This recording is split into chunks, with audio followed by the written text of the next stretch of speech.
அருமை சகோதரர் வழக்கறிஞர் கண்ணன் அவர்களுடைய 11ஆம் ஆண்டு நினைவேந்தல் பொதுக்கூட்டத்திற்கு வருகை தந்திருக்கக்கூடிய தாய்மார்களுக்கும் இளைஞர்களுக்கும் பெரியோர்களுக்கும் இந்த நிகழ்வில் முன்னிலை வகித்திருக்கக்கூடிய வீர முத்தரையர் முன்னேற்ற சங்கத்தினுடைய மாநில துணைத் தலைவர்கள் தமிழ் திரு மீச பாண்டியன், கல்லுக்குடி ஜி சம்பத், வடகாடு ஏ அருள் மற்றும் மாவட்ட வழக்கறிஞர் தமிழர் தேசம் கட்சி சுந்தரராஜன், மத்திய மாவட்ட செயலாளர் தமிழ் திரு ரவி என்கிற வீரமுத்து, எனக்கு முன்னாலே சிறப்புரை ஆற்றி அமர்ந்திருக்கக்கூடிய மேற்கு மாவட்ட செயலாளர் கருப்பையா, கிழக்கு மாவட்ட செயலாளர் பட்டாங்காடு விஜயகுமார், நகர செயலாளரும் இந்த நிகழ்வை இங்கே ஏற்பாடு செய்தவருமான அருமை தம்பி புதுகை காசி, மாநில தொழிலாளர்களுடைய செயலாளர் தமிழ் திரு தஞ்சை சாமி, மாநில மகளிரணி மத்திய மண்டல செயலாளர் லதா மாதவன், மாநில அமைப்பு செயலாளர் அருமை சகோதரர் செம் மகடேஸ்வரன், கருத்துரை வழங்கி சென்றிருக்கக்கூடிய அருமை தம்பி தமிழர் தேசம் கட்சியினுடைய தலைமை ஒருங்கிணைப்பாளர் குரு மணிகண்டன் முத்துராஜா, மத்திய மாவட்ட நிர்வாகிகள் மேற்கு நகர செயலாளர் முத்து, மேற்கு நகர இணை செயலாளர் லட்சுமணன், அவைத் தலைவர் சுரேஷ், இணை செயலாளர் ராஜேஷ், பொருளாளர் வீரமணி, மத்திய மாவட்ட நிர்வாகிகள் எஸ்பி அருள் சேர்வை, கந்தர்வக்கோட்டை கிழக்கு ஒன்றிய செயலாளர், கந்தர்வக்கோட்டை மேற்கு ஒன்றியத்தினுடைய செயலாளர் செந்தில்குமார், கரம்பக்குடி வடக்கு ஒன்றிய செயலாளர் திருமுருகன், கரம்பக்குடி தெற்கு ஒன்றிய செயலாளர் சதீஷ், புதுக்கோட்டை வடக்கு ஒன்றிய செயலாளர் முருகேசன் மற்றும் இந்த நிகழ்விலே கலந்து கொண்டிருக்கக்கூடிய அனைத்து நிலை நிர்வாகிகளுக்கும் முதலிலே வணக்கத்தை தெரிவித்துக் கொள்கிறேன். எந்த ஒரு சமூகம் தனக்கு எதிராக இழைக்கப்படுகிற அநீதியை கண்டு ஒதுங்கி போகிறதோ அந்த சமூகம் அழிந்து போகும். ராமநாதபுரம் மாவட்டத்தில் நடந்த தொகுதி பங்கீடு கூட்டத்தில் பேசும்போது பேரரசரால் இந்த வார்த்தை மக்களுக்கு சொல்லப்பட்டது. 2 ஜாம்பவான்கள் இங்கே படுகொலை செய்யப்பட்டிருக்கிறார்கள். ஒன்னு மச்சுவாடி கண்ணன், சமூக சிந்தனையோடு இருந்த சகோதரர் மச்சுவாடி கண்ணன், அடுத்து வடகாடு பகுதியை சேர்ந்த மாவீரன் வெங்கடாசலம் அவர்கள். இந்த 2 நிகழ்வு நடந்த போது மாவீரன் ஏவி படுகொலை செய்யப்பட்ட போது நாங்க அமைப்புலாம் ஆரம்பிக்கல, வீரமுத்தரையர் முன்னேற்ற சங்கம்லாம் ஆரம்பிச்சு பெரிய லெவல் எல்லாம் போகல. இருந்தாலும் மாவீரனுடைய அந்த ஊர்வலம் இங்க இருந்து ஸ்டார்ட் ஆச்சு. புதுக்கோட்டை ஜிஹெச்ல இருந்து இப்படி ஸ்டார்ட் ஆகி போகும்போது அவர் வாகனத்துக்கு பின்னாடி என்னுடைய வாகனம் போச்சு. மாவீரன் ஏவிய நாங்க பார்த்ததில்ல, அவர்கிட்ட எந்த உதவியும் கேட்டு நாங்க போய் நின்னதில்லை. அவரால நாங்கள் நன்மை அடைந்தவர்கள் அல்ல. அதான் தம்பிக்கிட்ட கேட்டேன், மச்சவாடி கண்ணனை பார்த்திருக்கியாடா புதுகை காசி? இல்ல, பேசினதில்ல, பழகினதில்ல. நான் பள்ளி பருவத்தில் இருக்கும் போதோ கல்லூரி படிக்கும் போதோ உங்கள் பகுதியில் ஒருத்தர் வெட்டி படுகொலை செய்யப்பட்டிருக்கிறார் அங்க ஆசிரியர் சொன்னாங்க. அதுல இருந்து அந்த நிகழ்வை 11 வருஷமா தம்பி ஏற்பாடு பண்ணி நடத்திட்டு இருக்கான். எவன் ஒருவன் தனக்கு ஏற்படுகிற அவலத்தை சகித்துக் கொண்டு செல்கிறானோ அவன் அழிந்துதான் போவான். சமூகம் இருந்தாலும் சரி, தனி மனிதனா இருந்தாலும் சரிதான். உடனே நம்மளாம் சொல்றானா, கண்ணனுடைய நண்பர்கள்லாம் சொல்றாங்களாம், அரசியலுக்காக வீர முத்தரையர் முன்னேற்ற சங்கமும் தமிழர் தேசம் கட்சியும் கண்ணனை பயன்படுத்துது. நீ ஆம்பளையா இருந்தன்னு சொன்னா என் தம்பி காசி கண்ணனுடைய படத்தை போட்டு 11ஆம் ஆண்டு நினைவேந்தல்னு வச்சிருக்கான். என் தம்பி முத்து போஸ்டர் அடிச்சிருக்கான், வச்சிருக்கான், கொடி நடுறான், ஆம்பளை தனமா ஸ்டேஜ் போட்டு நான் எவ்வளவு லேட்டா வந்தாலும் பரவாயில்லன்னு இங்க உட்கார்ந்து இருக்கான். அவர்களை மட்டும் சொல்லல, இந்த முத்தரையர் சமூகத்துல யாராவது இந்த ஆம்பளையா இருந்தன்னு சொன்னா தைரியமா அது மாதிரி போட்டு இந்த நினைவேந்தல் பொதுக்கூட்டத்தை அடுத்த வருஷம் நீங்க நடத்துங்க, நாங்க நடத்தாம ஒதுங்கிறோம். மாவீரன் ஏவினுடைய படுகொலை சமுதாய எழுச்சி தினம், முத்தரையர் மக்களுடைய இளைஞர்களுடைய எழுச்சி தினமா கொண்டாடணும் தான் ஆரம்பிச்சோம். அன்னைக்கு எங்க இருந்தவன்லாம் இன்னைக்கு வரான் அந்த இடத்துக்கு. சாதி சங்கம்லாம் அன்னைக்கு இருந்தது. காணாம போனவன் ஒருத்தனை வெட்டணும்னா பயப்படுற மாதிரி நம்மால் மாதிரி யாரும் பயப்பட மாட்டான். பயந்து ஓடுனவன்.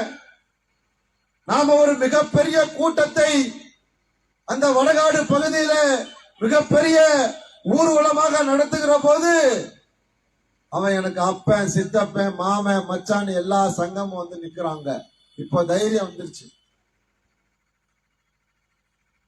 புதுக்கோட்டையில மட்டும் இருந்த மாவீரன் ஏவிய ராமேஸ்வரம் வரைக்கும் கொண்டு போனது வீர முத்தரையர் முன்னேற்ற சங்கமும் தமிழர் தேசம் கட்சியும் தான்.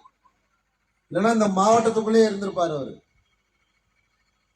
எல்லாம் சொல்றான், இதான் பேசணுங்கிறதுக்காக என்ன பண்றான், கண்ணனையும் மாவீரன் ஏவியையும் வீர முத்தரையர் முன்னேற்ற சங்கமும் தமிழர் தேசம் கட்சியும் அரசியலுக்காக பயன்படுத்துகிறார்கள். நாங்கெல்லாம் ஆம்பளை இந்த சமூகத்துல. அப்புறம் இன்னொன்னு சொல்லுவான், 2 பேர்த்த படுகொலை பண்ணாங்க, இவங்க என்ன பண்ணாங்க, ஏன் நீ என்ன புடுங்குறியா, நீ ஆம்பளை தானே,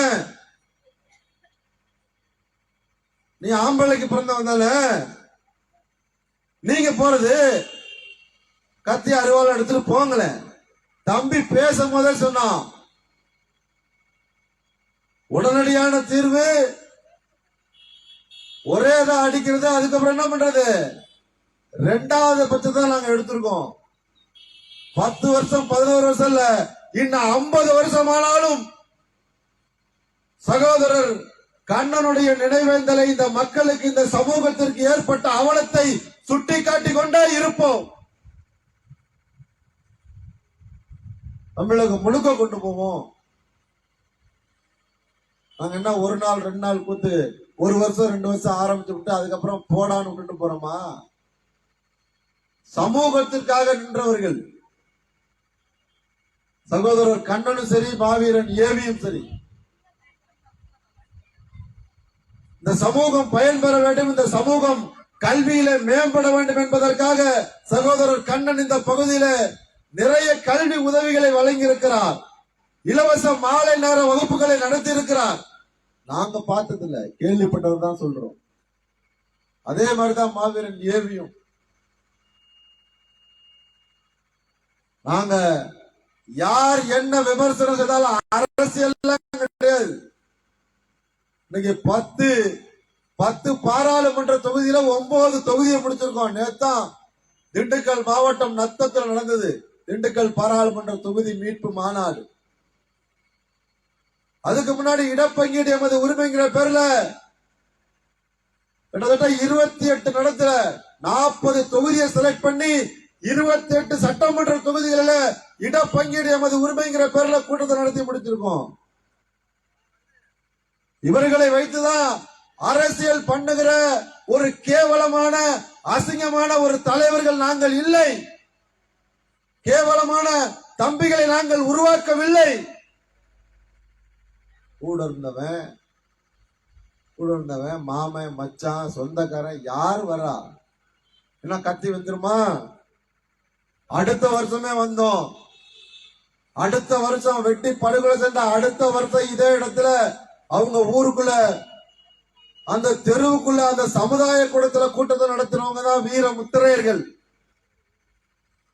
எல்லாத்தையும் பார்த்துட்டோம். நாங்களும் எவனை பார்த்து அஞ்சுகிற தம்பிகளை தமிழகம் முழுக்க வீர முத்தரையர் முன்னேற்ற சங்கமும் தமிழர் தேசம் கட்சியும் உருவாக்கவில்லை. இந்த சமூகத்திற்கு ஒரு அவலம் ஏற்படுகிறதுன்னா அதை எதிர்த்து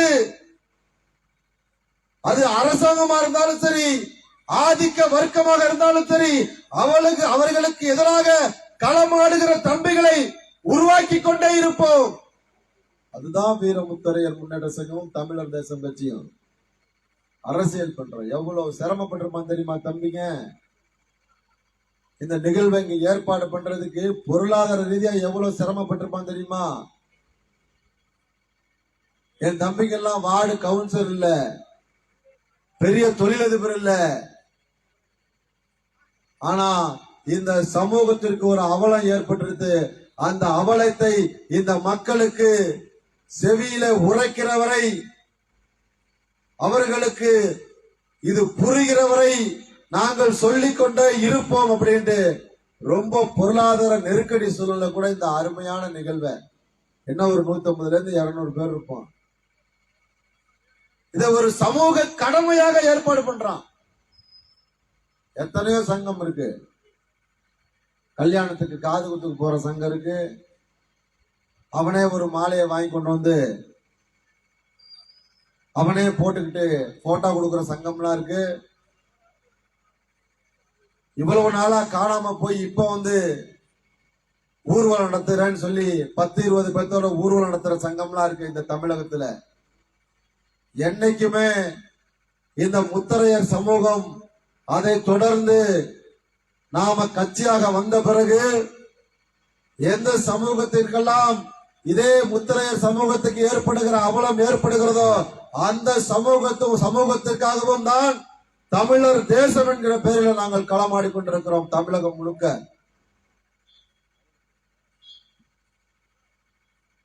என்ன மாதிரியான சூழலாக இருந்தாலும் சரி, காவல்துறையுடைய அடக்குமுறையா யார் சொல்ல முடியும்? இந்த சாதியை சேர்ந்தவன 15 பேர்த்த படுகொலை செய்திருக்கிறார்கள். ஆம்பளத்தனமான ஒரு தலைவர் இந்த முத்தரையர் சங்கத்துல, முத்தரையர் சமூகத்துல எவனாவது இருந்தான்னு சொன்னா பேசுவான மேடையில, ஐயோ அவன் ஏதாவது பண்ணிடுவான், நம்ம வீட்டுக்கு ஆள் விட்டுருவான், காவல்துறையில வழக்கு போட்டுருவாங்க.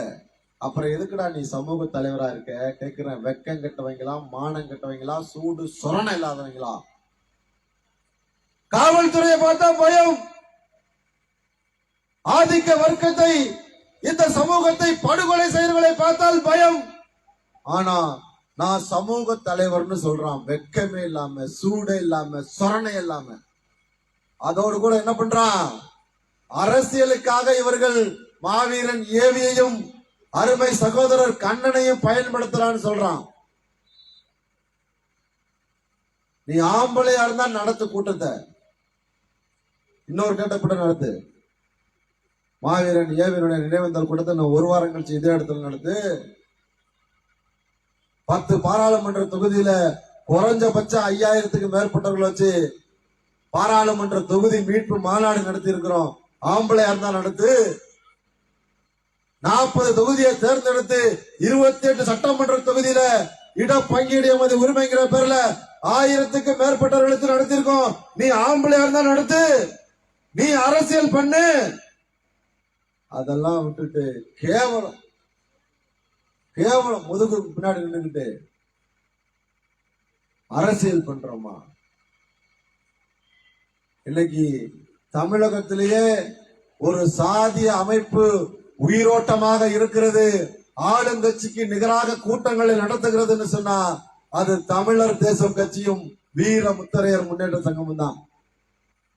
அப்படியே மிகப்பெரிய குழப்பமா இருக்கும் ஆளுகிற அரசாங்கத்துக்கு. ஒவ்வொரு மாநாடு நடத்துகிறோம், பாராளுமன்ற தொகுதி மீட்பு மாநாடு நடத்துறோம்னா குறைஞ்சபட்சம் 3 இருந்து 5 லட்சம் எப்படி வருது? எப்ப பெரிய நில சுவந்தாரில் இந்த மக்கள்கிட்ட வாங்குறோம். இந்த சமூகத்தை நேசிப்பவர்கள், இந்த சமூகம் அரசியலிலே முன்னேறி செல்ல வேண்டும், இந்த சமூகம் பொருளாதாரத்திலே உயர வேண்டும், இந்த சமூகத்திற்கான இடப்பங்கீடு கிடைக்க வேண்டும் என்று எண்ணுகிற இந்த சமூகத்தை சேர்ந்த நல்லவர்கள் கொடுக்கிறார்கள். இந்த கூட்டத்தை தம்பி காசியால ஏற்பாடு பண்ணி நடத்த முடியுமா?